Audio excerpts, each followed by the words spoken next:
Good old Zoom voice gonna enter here. Yeah, so next question is just about your kind of day-to-day life. What does your day-to-day work life look like? I guess how much time is spent working with your existing portfolio companies, and how much time is spent, perhaps sourcing or talking and negotiating new deals.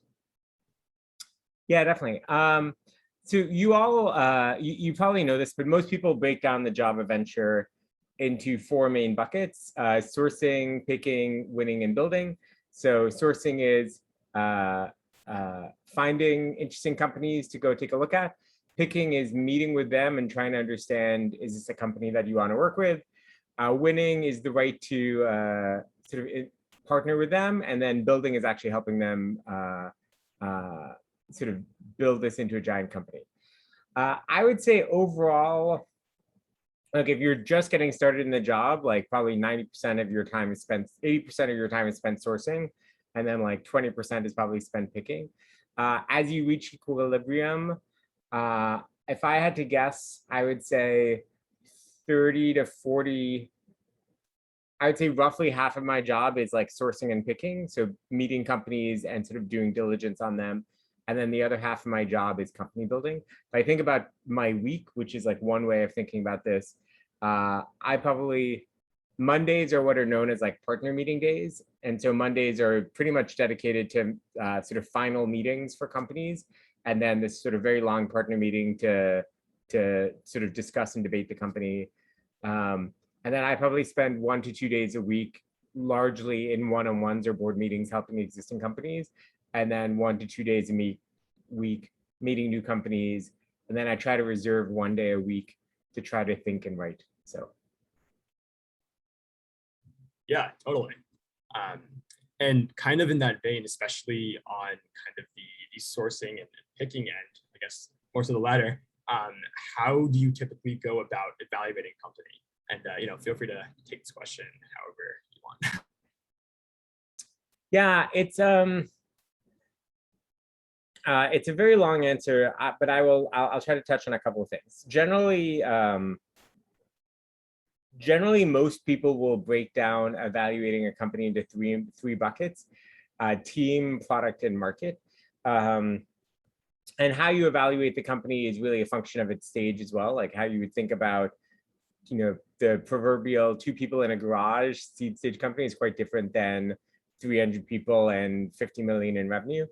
So let me focus maybe on the early stage, on the seed stage side and the like. I think there's basically 2 things you tend to focus on: the team and the market. On the team side, what I look for is, first and foremost,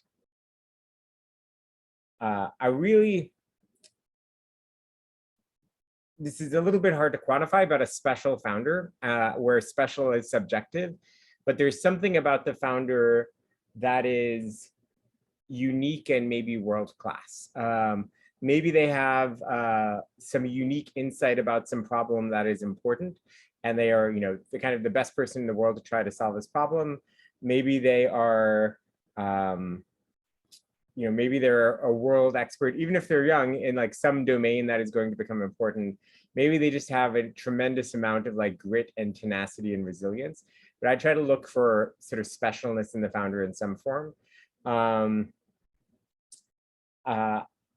have a bias towards people who are incredibly impatient and just like move really quickly and have incredible energy. I think there's if I think about many of the people who have been successful from a young age, whether it's like Dylan Field at Figma or Alex Wang at Scale or Mark at Facebook or the like, I think they are incredibly high IQ and just like work incredibly hard and are just like irrationally driven. So on the team side, I look for some of that. I'll say one last thing there, which is like, I look in particular for authenticity, like people sometimes call this founder market fit, but people who are solving a problem that they are uniquely capable of solving. Like they have, again, this goes back to the unique insight that they have.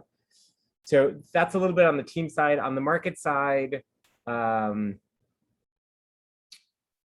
typically it is some combination of either a market that is already really, really large or a market that is small but growing very quickly for some reason.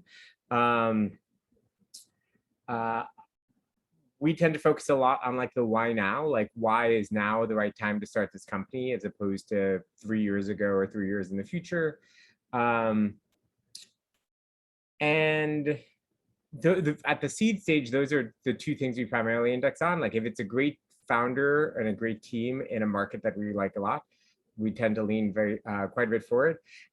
If and when there is a product, we look a lot at like, do we think the product is good? What do customers think of the product? And then as there starts to be traction, we spend a lot of time looking at the numbers as well and trying to understand, do customers like the product? Is it a good business? Is it growing quickly? Is it growing efficiently, et cetera? So that would be my high level framework. Awesome. And the last question before we move on to the Q&A session here, what would you like, if you had to give, one or several pieces of advice to the audience here today, which is mostly prospective applicants for HUCP, presumably many of whom are interested in either venture more broadly or perhaps starting a company or joining an early stage company themselves, what advice would you potentially give? Yeah, I would say a few things. First is, in my mind, it is incredibly valuable to have some level of operating experience. Like it is valuable to have done something somewhere. Like writing code in college is great, don't get me wrong. But either writing code in the real world or being a PM in the real world or being a designer in the real world is a completely different beast. And it's hard. I think it's hard to evaluate a company. It's hard to want to sit on the board of a company if you have zero real world experience in those companies. There are people who have been very successful who have done that.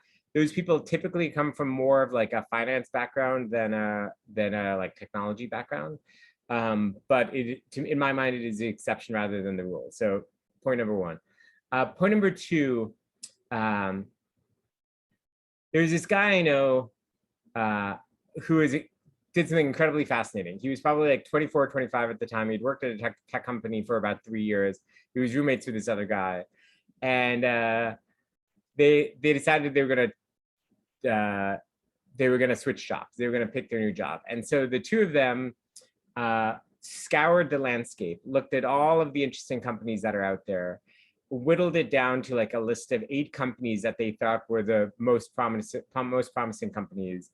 I think it interviewed at all 8 or interviewed at most of them, and then they each picked one of them. One of them picked Datadog. The other one I think picked either Snowflake or Databricks, and this was like 4 or 5 years ago. And the reason I tell you this story is like the most valuable asset people have, especially at this stage in their career, is their time. It's not money. And so like, in some senses, like if you want to, the act of picking where to work is an act of investing, and like picking the right company is incredibly important. I didn't know anything. Like, I mean, I was at Harvard 20 years ago. It was a very different world. No one wanted to work in tech then. Like the only respectable things to do were to like go work at McKinsey or Goldman. I think the world has changed a bit. And so I had no idea, what the startups were. It didn't even occur to me to work at a startup. I only considered Microsoft and Apple on the tech side at the time. But now I think the world is pretty different. And so I would definitely encourage people to go like, I don't want to say get a real job, but like go work at it. Like if you want to work in VC eventually, like go work in tech somewhere. Point number one. Point number two is, one of the best things that you can do is like try to figure out who are the best, fastest growing startups and try to join one of them. That has a bunch of benefits. One is if you pick the right company, I think lots of magical things happen at companies where there is hyper growth. There's way more career opportunity than anywhere else. The companies that are great and that are in hyper growth tend to attract lots of other really good people. It tends to attract entrepreneurial people who will eventually go off and start their own companies. And I think it will, if you pick the right company, not only will it work out economically, but it will also give you an incredibly valuable network for whatever you want to do next, whether you want to keep working in tech, whether you want to start a company, or whether you want to go into VC. And I'll give you just like one really fast example of this, which is we led the Series B in Square back in 2010. And actually, Tony from DoorDash, Tony Shu from DoorDash, worked at Square before he went to Stanford Business School. And part of the reason we got to know Tony was because he worked at Square, and we, the Square folks said, hey, you should go talk to Tony. There's another company called Indigo Fair. It's now called Fair, F-A-I-R-E, which is kind of a B2B marketplace. The founders of Fair used to work at Square. They're great. Tony introduced us to them because Tony used to work with them at Square. Square is like $100 billion company right now. DoorDash is like I don't know, $60 billion company. Fair, I think, is like a $7 billion startup, is a couple of years old.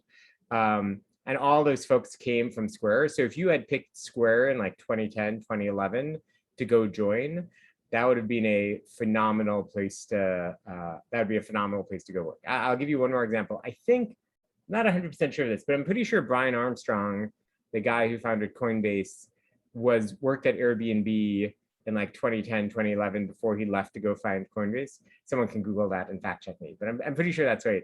And so you have this like property where if you end up in like the right company at the right time, the people who are there will then go spin out to found other companies. So I would go work in an actual tech company.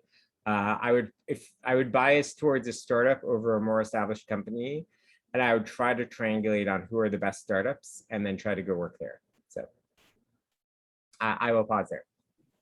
Absolutely. Cool. So now we'll move into questions from the audience. So again, message Kevin Huang in the chat if you do have a question. Kevin, I think a few people have already asked questions to you. So yeah, go ahead and call in some people. Yeah, Mir, do you feel comfortable sharing questions, Mike? If not, yeah, sorry. Hi. So my question was, sorry, I am trying to zoom in from my phone. My question was, I asked about whether there's too much money chasing too few opportunities in venture capital, or in that it's oversaturated, because that's something that I've been hearing. And I just wanted to know your opinion on that, especially considering Sequoia's position in the market. Yeah.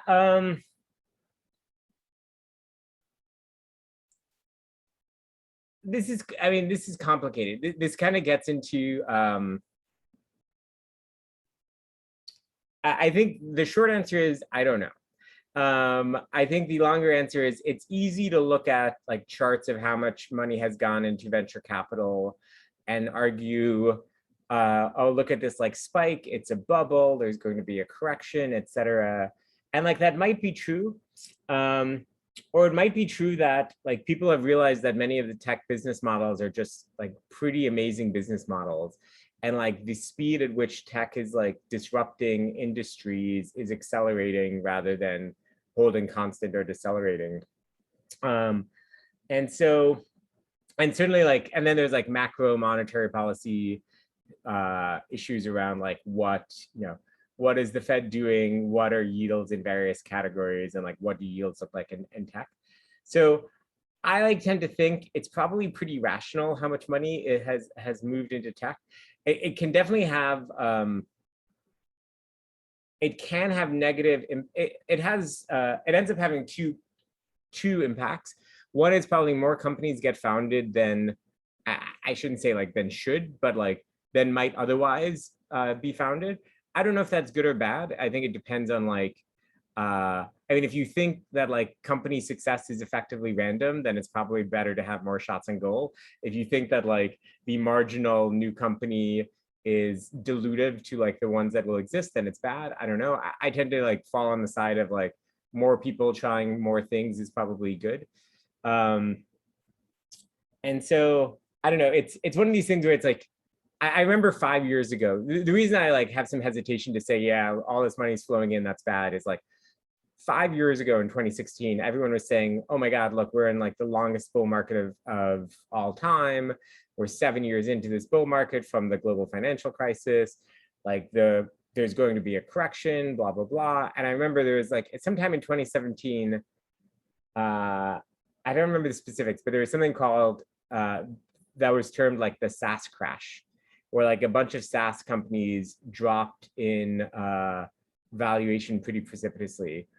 And I think now people realize like, holy crap, SaaS is like the best business model. I mean, it's not quite the best business model in the history of man. Like search ads is probably that, but it's like SaaS is a pretty good business model. And, you know, had you taken the conventional wisdom that you were at like the top of a bubble in 2016, you would have been pretty wrong. So I don't know if there's too much money flowing in. I do think there's like tech is slowly eating the world, and actually the pace at which it is eating the world is accelerating. So Thank you. That was very insightful. Thank you. Appreciate it. Next, we have an anonymous question asking about how did you, Mike, know that you want to go, or did you know that you wanted to go into VC while you were at Harvard? Yeah, I had no idea what VC was. I'm not sure I had heard of VC while I was at Harvard. I certainly had no, up until I joined Sequoia in like 2016, probably up until 2015, 2014, it had never even occurred to me to go into venture. It was not something I aspired to. It's maybe part of the reason that I like guide people towards working in companies first, because I just like, it had never occurred to me to join venture. So yeah, the way I ended up here was at some point I met some of the folks from Sequoia, and they suggested that I think about it, and I you know, I sort of learned more about venture from them as opposed to having it as a career aspiration. So.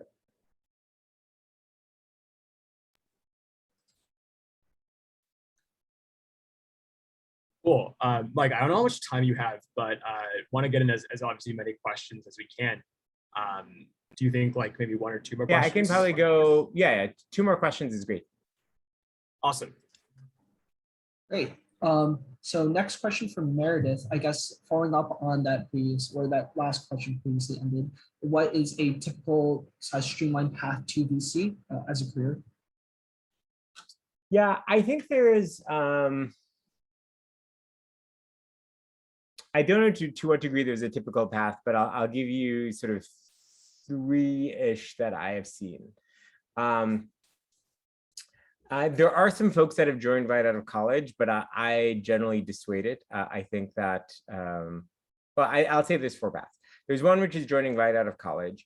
I think in that case, what you end up doing, it helps a lot to be incredibly social and like very highly networked and like just hustle and meet a whole bunch of companies. But I think it can definitely hurt, because you'll never really be able to rely on your operating experience to sort of either win deals or help companies. You'll have to learn it all basically on the job as like a finance person. So that's one path. I think the second path, which is a little bit more common, is you spend 2 to 3 years. You spend 2 to 3 years somewhere. You get a little bit of experience. You build a bit of a network. You learn some skills that may or may not be relevant to venture, and then you sort of jump in as an analyst somewhere. If it's more on the growth side, I see a lot of people who like spend 2 years at Goldman and then go into a growth investing side.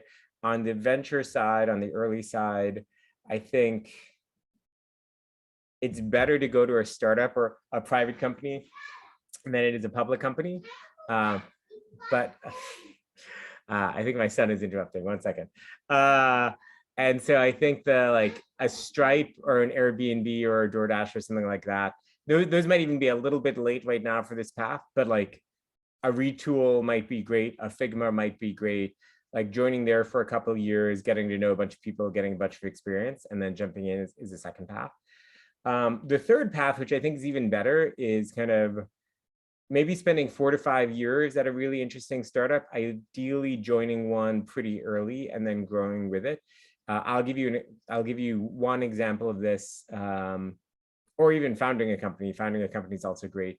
One of my newest partners at Sequoia is a guy named George Robson in the UK. I think he went to Oxford. I can't remember if it was Oxford or Cambridge, but he went to one of them. And then he spent like 5 years at Revolut. He was a product lead for like their most profitable business. And then he joined us. And that's a great, like, to me, that's an amazing experience. Like 5 years at a good fast growth company, real experience, like running a product and a business by the time you're 26 or 27. So to me, that's like the ideal path. And then there's kind of the final path, which is probably closest to what I did, which is you work in tech, probably in a variety of roles. Maybe you found a company, maybe you're an exec at a startup for, call it 12 or 15 years. And then you join maybe in your mid 30s at a more senior stage. So those are the various paths. I tend to I would think of them a little bit as like a normal distribution centered on like age 25, 26.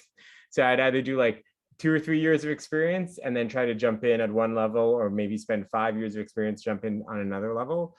But a lot of what is really important there is going back to the earlier question, like picking the right company so that you get the experience and you get the network from that company. Great, thank you. And I guess one last question to cap it off. What's your favorite aspect about working in VC, and what's your least favorite aspect? That's a good question.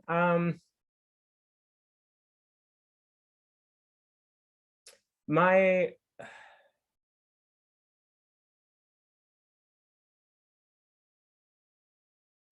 most favorite aspect is probably twofold. First is you kind of have license to go learn about whatever you want, and you also have license to go talk to the smartest people in the world in a given area and sort of learn from them.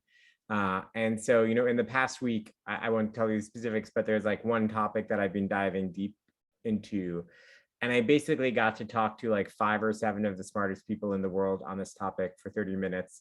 I wrote like a little bit of a memo, and I mean, it's just, and certainly like being at a platform like Sequoia helps a ton there, but like just wanting to learn about something and then being able to talk to basically the best people in the world on that topic is pretty, and to be paid to do that is like a pretty fun job. So that's one part. I think the other part is it's like pretty amazing to like see founders who are often really young, or at least like early in their journey as being CEO, just like grow, adapt, and develop and become like amazingly successful people in the world. So that's very cool. And like just getting to be a little bit of that journey and see that growth is amazing. On the least favorite part of the job,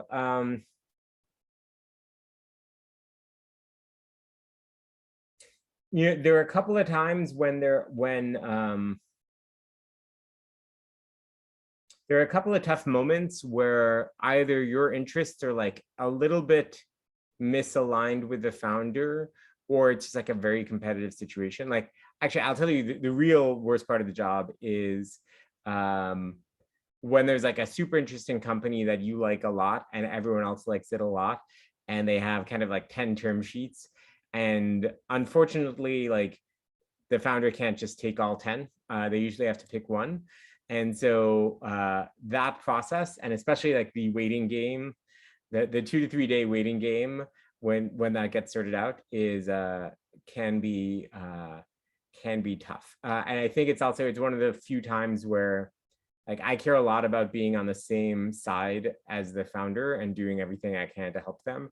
I think sometimes during financings, one, it's a very stressful time for founder. Two, it can feel like the founder can sometimes feel like incentives are not fully aligned. So anyway, those points are probably the most stressful. So. Awesome. Well, thank you so much for being here, Mike. I think I'm probably the only one here who can say that they learned a lot and really appreciated your insightful answers. I guess I'll also mention, yeah, so thanks, Mike. I also mentioned to everyone else here to RSVP and sign up for our other recruitment events. If someone can put that link in the chat again, that'd be great. But essentially on our website, you can find all that information and also be sure to apply if you're interested, of course, to the club by, I believe it's September 5th at 5 p.m. Cool. Thanks again for coming and see you, everyone.